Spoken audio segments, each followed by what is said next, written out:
and slightly downturned, giving off the impression of a faraway sadness. They seemed like the eyes of someone she would never understand. Without knowing why, Sophie felt suddenly shy. She was unsure if she was doing the right thing. Just then, Mr. Chang reached the man's other side and took his elbow gently. She nodded at him, and they both gingerly helped the man to his feet. "Come, it's nice and cozy at my flower shop. We have a small space for tea and snacks. You can rest there until you feel well enough again."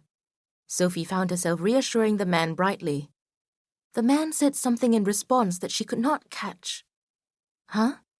Sophie strained, turning her ear closer in his direction. The man offered an apologetic smile. "Nothing. Thank you so much. I appreciate it." When he smiled, the harshness Sophie did not realize she had been perceiving promptly disappeared from his face. He seemed like an ordinary, kind person. Sophie often prided herself in being able to read people easily, but with him, she was not so sure. "Here we are." She saw him looking at the shop's signboard. "My name's Sophie." "I'm Hades," he replied. "Sorry for leaving you alone in the shop," Sophie called out to her other regular customer, the one seated at the far corner of the shop, nearest to the window. The woman looked up from her book and waved her hand about vaguely to indicate that she did not mind. Sophie and Mr. Chang accompanied Hades to the shop counter. He sat on one of the high stools with ease.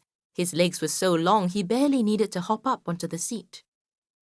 "You are feeling okay, aren't you?" Sophie peered carefully into his face. "Just let me know at any time if you need me to call an ambulance. It's no trouble at all."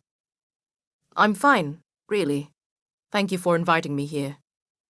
Sophie noticed that his smile reached his eyes. Satisfied, she busied herself preparing a second pot of tea. Mr. Chang returned to his original place, next to Hades. The place felt a lot smaller with the newcomer around. He realized he had not introduced himself. "I'm Chang." He extended a hand. "You're Hades, right?" "Yes, a pleasure to meet you. Thank you for your help." The men settled back into their seats. A small silence emerged, but not uncomfortably. They watched as Sophie drew out her favorite glass tea set, which was entirely transparent and extremely elegant. Her slim fingers were deft and nimble as they handled the fragile-looking accoutrements.